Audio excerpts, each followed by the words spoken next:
With acute pyelonephritis, pyelo means pelvis, and neph refers to the kidney. So in this case, it's the renal pelvis, which is the funnel like structure of the kidney that drains urine into the ureter. And itis means inflammation. So acute pyelonephritis describes an inflamed kidney that develops relatively quickly, usually as a result of a bacterial infection.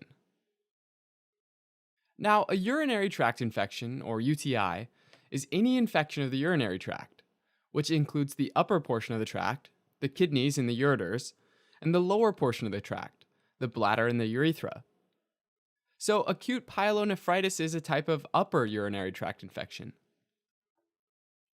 Acute pyelonephritis is most often caused by ascending infection, meaning bacteria start by colonizing the urethra and bladder, which would be a lower urinary tract infection, and make their way up the ureter to the kidney. Therefore, upper UTI shares a lot of the same risk factors as lower UTI. Things like female sex, sexual intercourse, indwelling catheters, diabetes mellitus, and urinary tract obstruction. One major factor that increases the risk of an upper UTI from a lower UTI spreading upward is vesicoureteral reflux, or VUR, which is where urine's allowed to move backward up the urinary tract, which can happen if the vesicoureteral orifice fails. The vesicoureteral orifice is the one-way valve that allows urine to flow from each ureter into the bladder, but not in the reverse direction. VUR can be the result of a primary congenital defect, or it can be caused by bladder outlet obstruction, which increases pressure in the bladder and distorts the valve. As kind of a double whammy, obstruction also leads to urinary stasis, where urine stands still, which makes it easier for bacteria to adhere and colonize the urinary tract. So, for ascending infections that cause acute pyelonephritis, the most common organisms are E. coli, Proteus species, and Enterobacter species, all of which are commonly found in the bowel flora.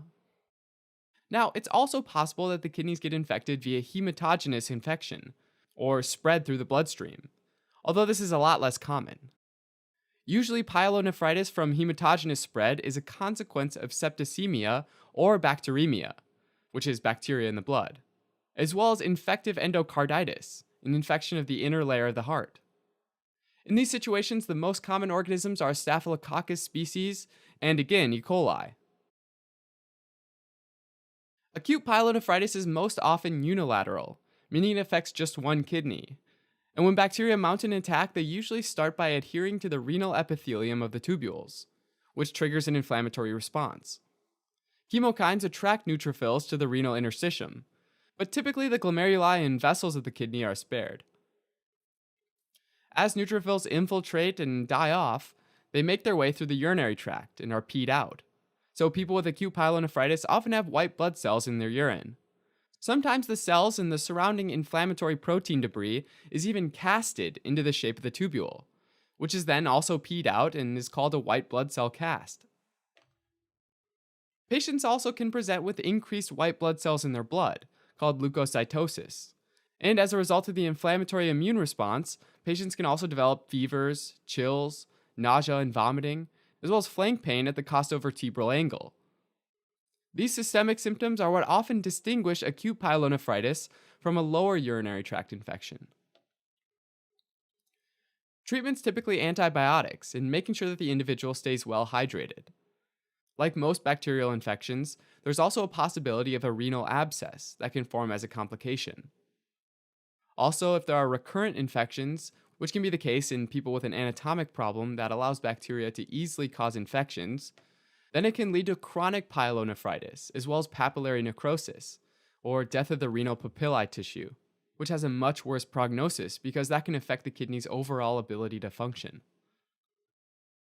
Alright, as a quick recap, acute pyelonephritis is typically a bacterial infection of the upper urinary tract, which usually develops from a lower urinary tract infection, especially in individuals with vesicoureteral reflux. The infection causes systemic symptoms like fevers and flank pain at the costovertebral angle and is treated with antibiotics.